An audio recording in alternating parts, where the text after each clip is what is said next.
আগের ক্লাসে আমরা নিউট্রিশন বা পুষ্টি চ্যাপ্টারটা শুরু করেছি। সেখানে আমরা আলোচনা করেছিলাম যে উদ্ভিদ পুষ্টি অর্থাৎ প্ল্যান্ট নিউট্রিশনের দুটি পর্যায় হলো সিনথেসিস বা সংশ্লেষ এবং অ্যাসিমিলেশন বা আত্তীকরণ। সবুজ উদ্ভিদ ফটোসিনথেসিস প্রক্রিয়ায় নিজেই নিজের খাদ্য উৎপন্ন করে। তাছাড়াও আরও কয়েক প্রকার পুষ্টি প্ল্যান্টের ক্ষেত্রে দেখা যায়, তা আমরা আগের ক্লাসে অলরেডি আলোচনা করেছি। অপরদিকে আমরা জেনেছি প্রাণী পুষ্টির ক্ষেত্রে মূলত জটিল খাদ্য গ্রহণের মাধ্যমে পুষ্টি সম্পন্ন হয়। একে হলোজোয়িক পুষ্টি বলে।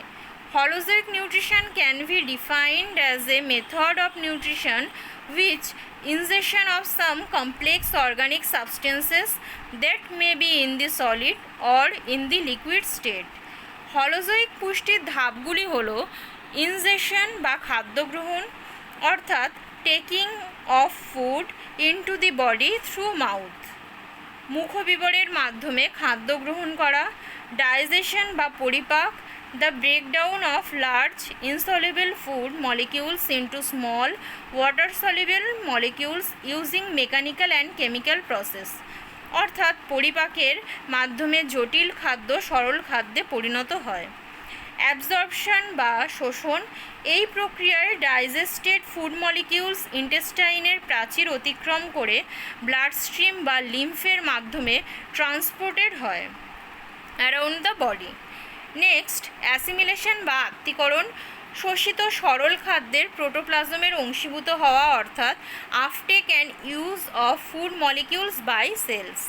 লাস্টলি হলো ইজেশন বা বহিষ্করণ, passing out of undigested food as faeces through the anus বা মলরূপে খাদ্যের অপাচ্য অংশের বহিষ্করণ।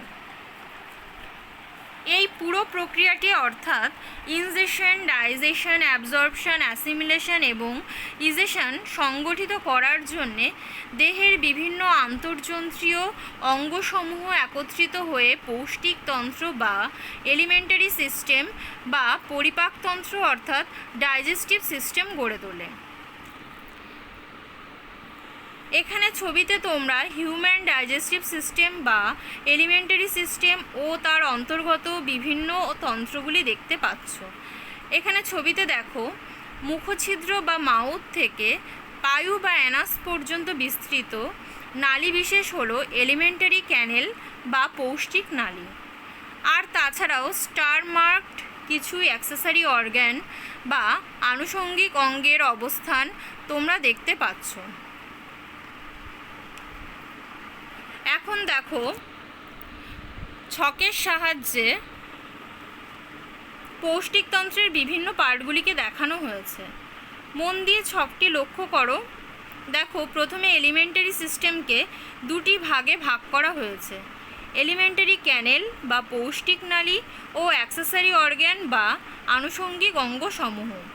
পৌষ্টিক নালীর বিভিন্ন অংশগুলি হলো মাউথ বা মুখ, ফ্যারিংস বা গলবিল, ইসোফেগাস বা গ্রাসনালী, স্টমাক বা পাকস্থলী, স্মল ইন্টেস্টাইন বা ক্ষুদ্রান্ত, লার্জ ইন্টেস্টাইন বা বৃহদন্ত্র এবং রেকটাম বা মলাশয়। অন্যদিকে অ্যাক্সেসরি অর্গানগুলি হচ্ছে টিথ বা দাঁত, টাং বা জিভ এবং গ্ল্যান্ডস। পৌষ্টিকতন্ত্রের বিভিন্ন গ্ল্যান্ডস বা গ্রন্থিগুলি হলো স্যালাইভারি গ্ল্যান্ড বা লালাগ্রন্থি, লিভার, প্যানক্রিয়াস বা অগ্নাশয়, গ্যাস্ট্রিক গ্ল্যান্ড বা পাকগ্রন্থি, ইন্টেস্টিনাল গ্ল্যান্ডস বা আন্ত্রিক গ্রন্থি। আজকে আমরা পৌষ্টিক নালীর অংশসমূহ ও অ্যাক্সেসরি অর্গ্যানের মধ্যে দাঁত ও জিভ সম্বন্ধে আলোচনা করব। একটু আগেই যেমনটা বললাম, পৌষ্টিক নালী মুখ থেকে পায়ু পর্যন্ত বিস্তৃত, অর্থাৎ পৌষ্টিক নালীর প্রথম অংশ হলো মাউথ বা মুখ। এটি মাথার অঙ্কদেশে নাসিকার নিচে অবস্থিত ও দুটি অংশে বিভক্ত। ওষ্ঠ বা দুটি ঠোঁট দ্বারা বেষ্টিত অংশ বা ভেস্টিবিউল ও মুখবিবর, যা হলো ভেস্টিবিউলের পরবর্তী প্রসারিত অংশ। মুখবিবরের অংশগুলি হলো প্যালেট, জিভ ও দাঁত। ছবিতে দেখতে পাচ্ছ মুখবিবরের ওপরের অংশ বা ছাদ, একে প্যালেট বা তালু বলে। এর সামনের অংশ হার্ড প্যালেট বা শক্ত তালু ও পেছনের অংশ সফট প্যালেট বা নরম তালু। সফট প্যালেটের শেষে ছোট লম্বা যে মাংসলো অংশটি দেখতে পাচ্ছ তাকে উভুলা বলে। মুখবিবরের মেঝে মাংসলো জিহ্বা অবস্থান করে, যা আমাদের খাদ্যবস্তুর স্বাদ গ্রহণে সাহায্য করে। আর তাছাড়াও মুখবিবরে থাকে দাঁত। ছবিতে দেখতে পাচ্ছ মানুষের চোয়ালে 4 ধরনের দাঁত দেখা যায়। একদম সামনের দিকে ইনসিসর, তারপর ক্যানাইন, তারপর প্রিমোলার, আর একদম শেষে মোলার টিথ থাকে। অর্থাৎ মানুষের দাঁত বিভিন্ন প্রকারের হওয়ায় একে হেটেরোডন্ট বলে। আবার মানুষের ক্ষেত্রে সারা জীবনকালে 2 বার দাঁত ওঠে, তাই মানুষের দাঁতকে ডাইফিডন্ট টিথও বলে। জন্মের 6 মাস পর থেকে দাঁত উঠতে শুরু করে, যা শিশুর বয়স 6 থেকে 7 বছর হলে তখন আবার পড়ে যায়। একে দুধে দাঁত বলে। এর সংখ্যা হলো 20টি। আর দুধে দাঁত পড়ে স্থায়ী দাঁত গজায়, এর সংখ্যা হলো 32টি। আপার জতে 16টা এবং লোয়ার জতে 16টা। এখানে উপরে অ্যাডাল্টের ক্ষেত্রে দন্ত সংকেত দেখা যাচ্ছে। আই 2/2, সি বা ক্যানাইন 1/1, প্রিমোলার 2/2 ও মোলার 3/3। দাঁত খাদ্য বস্তুকে কাটতে, ছিঁড়তে ও চেবাতে সাহায্য করে। মুখবিবরে অবস্থিত জিহ্বা বা টাঙের উপরিতলে অসংখ্য স্বাদকোরক বা টেস্ট বাড থাকে। এগুলির সাহায্যেই আমরা যে কোনো খাবারের স্বাদ বুঝতে পারি। জিভের সামনের অংশ অর্থাৎ অগ্রভাগে মিষ্টি, পশ্চাৎভাগে তেতো আর দুপাশে অম্ল ও লবণাক্ত স্বাদগ্রাহী থাকে। স্বাদ গ্রহণে, কথা বলতে এবং খাদ্য গলাধ্যকরণে জীব আমাদের সাহায্য করে থাকে। মুখবিবরের পরবর্তী অংশ হলো ফ্যারিংস বা গলবিল।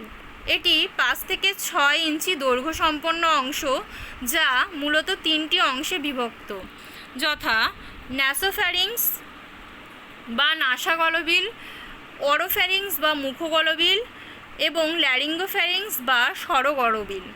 গলবিল খাদ্য ও শ্বাসবস্তু চলাচলের সাধারণ পথ হিসাবে কাজ করে।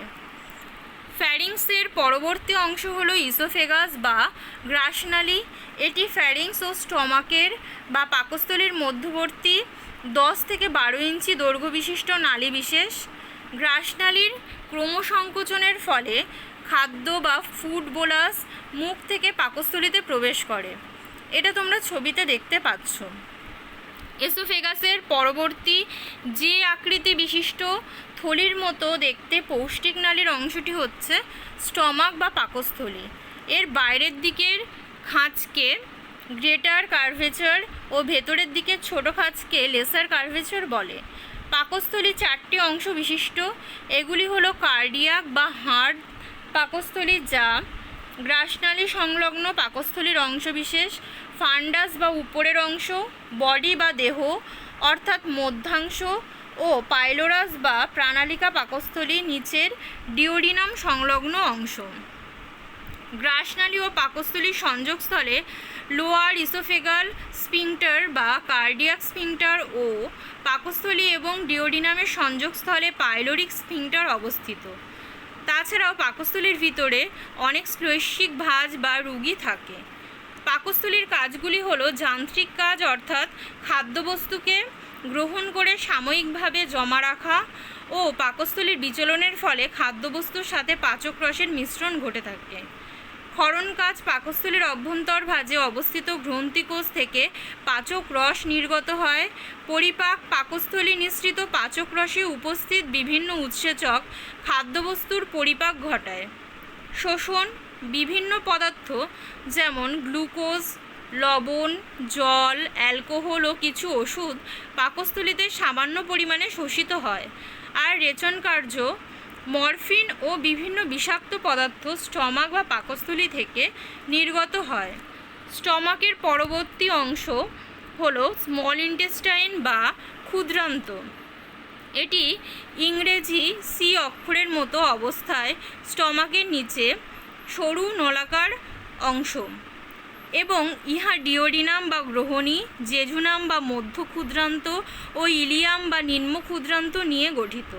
স্মল ইন্টেস্টাইনের কাজগুলি হলো শোষণ, ক্ষুদ্রান্তের অন্তর্গাত্রে আঙুলের মতো প্রবর্ধক বা ভিলাই থাকে, তোমরা ছবিতে দেখতে পাচ্ছ। এখানে দেখো ছবিতে এতে ক্ষুদ্রান্তের ইনার ওয়াল বা অন্তর্গাত্র ও বিতে ইনার ওয়ালে অবস্থিত অসংখ্য ফিঙ্গার লাইক স্ট্রাকচার বা ভিলাই দেখতে পাওয়া যাচ্ছে। সিতে এই ভিলাইকে বড় করে দেখানো হয়েছে। পরিপাকলব্ধ অধিকাংশ খাদ্যবস্তু, জল, লবণ, ভিটামিন এই ভিলাইয়ের মাধ্যমে শোষিত হয়। ক্ষুদ্রান্ত প্রতিবিষ, হেভি মেটালস, উপক্ষার ইত্যাদি পদার্থসমূহের নির্গমনে সহায়তা করে। দেহে জলের ভারসাম্য বজায় রাখতে সাহায্য করে। তাছাড়া ক্ষুদ্রান্তে অবস্থিত ইন্টেস্টিনাল গ্ল্যান্ডস থেকে আন্ত্রিক রস ক্ষরিত হয়। স্মল ইন্টেস্টাইনের পরবর্তী অংশ হলো বৃহদান্ত্র বা লার্জ ইন্টেস্টাইন। এটি পায়ু পর্যন্ত বিস্তৃত। এর অংশগুলি হলো সিকাম, কোলন, মলাশয় বা রেকটাম এবং অ্যানাল ক্যানেল বা পায়ুনালী। ক্ষুদ্রান্তের ইলিয়ামের সঙ্গে বৃহদন্ত্রের যে অংশটি যুক্ত হয় ঠিক তার নিচে অবস্থিত লার্জ ইন্টেস্টাইনের অংশকে বলা হয় সিকাম। এর সঙ্গে আঙুলের মতো নলাকার অংশ ভার্মিফর্ম অ্যাপেন্ডিক্স যুক্ত থাকে। এর পরবর্তী অংশ হলো কোলন। একে 4টি অংশে ভাগ করা যায়। প্রথমাংশ যকৃতের কাছে অবস্থিত ঊর্ধ্বগামী অংশ বা অ্যাসেন্ডিং বা আরোহী কোলন। দ্বিতীয় অংশ হলো আরোহী কোলনের সমকোণে আড়াআড়িভাবে বিন্যস্ত ট্রান্সভার্স কোলন এবং এর পরবর্তী অংশ হচ্ছে ডিসেন্ডিং বা অবরোহী কোলন, যা স্টোনি গহ্বরে প্রবেশ করে সিগময়েড কোলন গঠন করে। এই সিগময়েড কোলন থেকে অ্যানাল ক্যানেল বা পায়ুনালী পর্যন্ত বিস্তৃত অংশ হচ্ছে রেকটাম বা মলাশয়। রেকটামের শেষ ভাগ সরু হয়ে পায়ুনালী বা অ্যানাল ক্যানেল গঠন করে, যা দেহের শেষ প্রান্তে অবস্থিত অ্যানাস বা পায়ু ছিদ্রের মাধ্যমে উন্মুক্ত হয়। বৃহদন্ত্রের বিভিন্ন কাজগুলি হলো প্রধানত জল শোষিত হয়ে থাকে। এই বৃহদন্ত্রে প্রায় 63 থেকে 80% জল শোষিত হয়। তাছাড়াও সামান্য পরিমাণে গ্লুকোজ, অ্যামাইনো অ্যাসিড, লবণ ও এখানে শোষিত হয়ে থাকে। এছাড়া বৃহদন্ত্রের কোলনে মল উৎপন্ন হয়। মলাশয়ে বা রেকটামে মল সাময়িকভাবে জমা থাকে এবং পায়ুর মাধ্যমে ইহা দেহের বাইরে নির্গত হয়। তাছাড়াও বৃহদন্ত্রে অবস্থিত ব্যাকটেরিয়া ভিটামিন কে এবং বি কমপ্লেক্সের ফলিক অ্যাসিড উৎপন্ন করে।